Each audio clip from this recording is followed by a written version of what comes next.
Olá, eu sou Clara. Bem, vou começar com meu relato.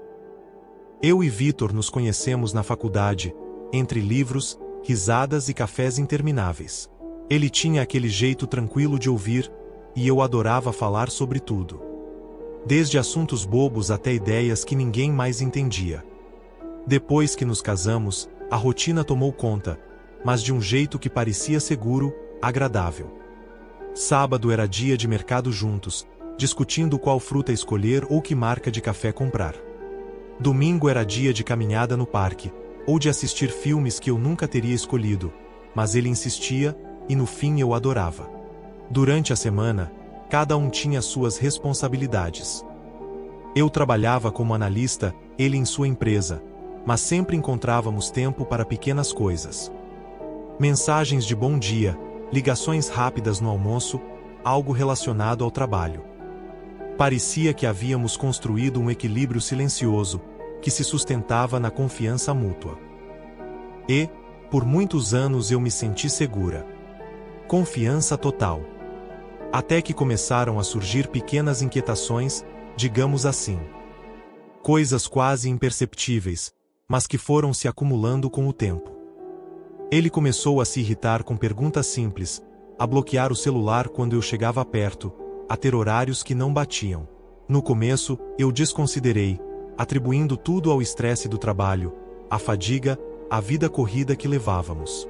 Mas algo dentro de mim começou a mudar, uma sensação que eu não conseguia nomear. Os sinais eram sutis. Uma mensagem que ele apagava rapidamente, uma ligação misteriosa no meio da noite que ele tentava esconder. Ele demorava para responder minhas mensagens. Quando respondia, era frio, distante.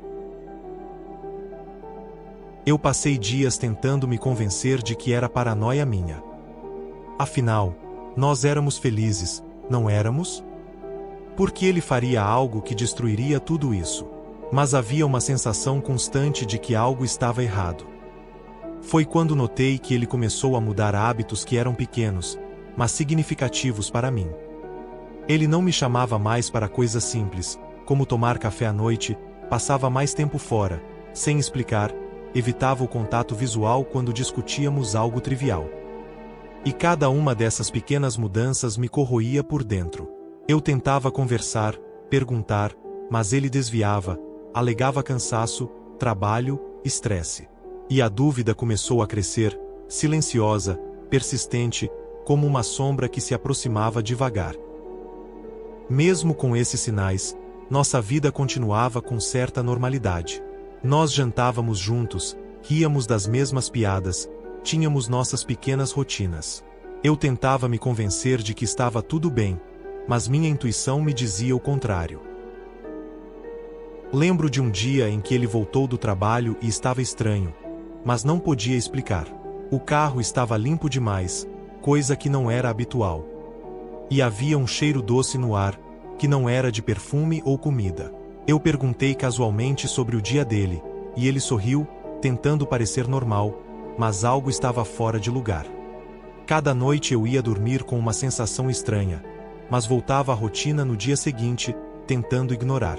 Era uma mistura de medo e negação, aquela sensação de que algo estava chegando, mas eu não queria encarar de frente. A descoberta não veio como um choque súbito. Não foi como nos filmes, com mensagens aparecendo de repente. Foi lenta, cruel, revelando-se em detalhes que, quando somados, não deixavam dúvidas. Nos dias seguintes, minha vida entrou em um estado que eu nunca havia conhecido. Cada detalhe da nossa rotina passou a ser um lembrete doloroso. O café que ele tomava sozinho, o jeito como ajeitava as coisas na mesa, cada gesto que antes era natural, agora parecia carregado de mentira. Eu comecei a observar tudo com uma atenção quase obsessiva. O celular dele se tornou meu pesadelo diário. Qualquer notificação fazia meu coração disparar. Eu queria confrontá-lo, mas havia medo. Medo de que ele negasse, medo do que poderia acontecer, e, estranhamente, medo de descobrir ainda mais. O que mais me assombrava não eram os fatos, mas o silêncio.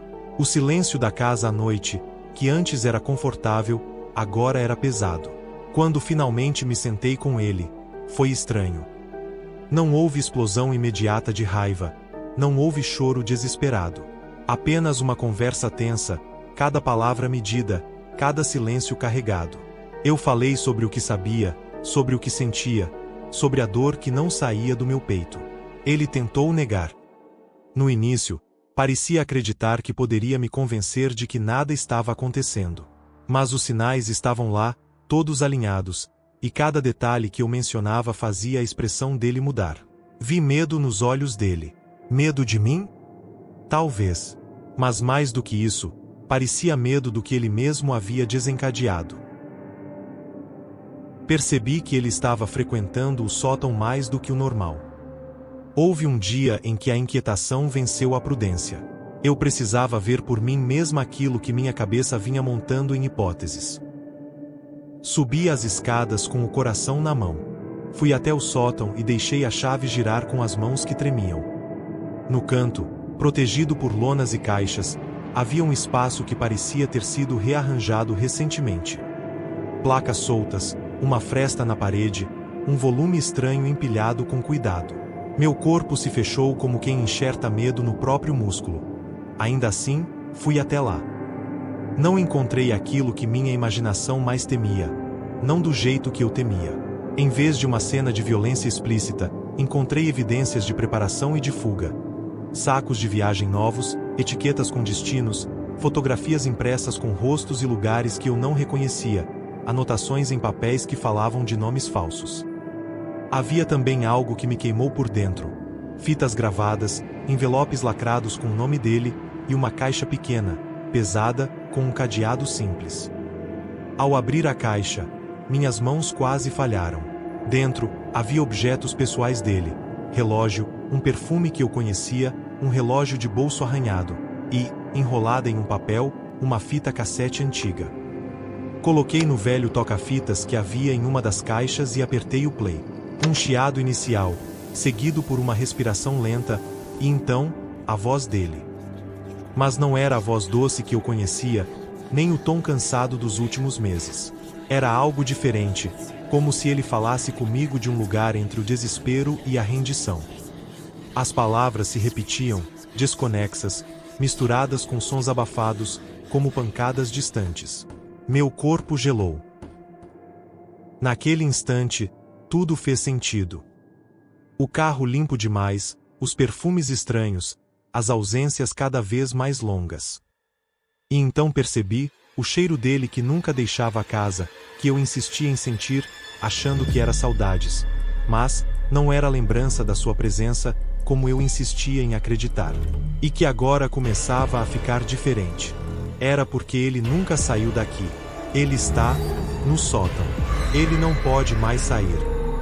Nem suas 4 partes, espalhadas como páginas arrancadas de um livro, que se coladas novamente, seriam capazes de revelar o que realmente aconteceu. E agora, quando o silêncio cai sobre a casa à noite, ele não é vazio. Ele é preenchido por mim, pela certeza de que, finalmente, a traição acabou.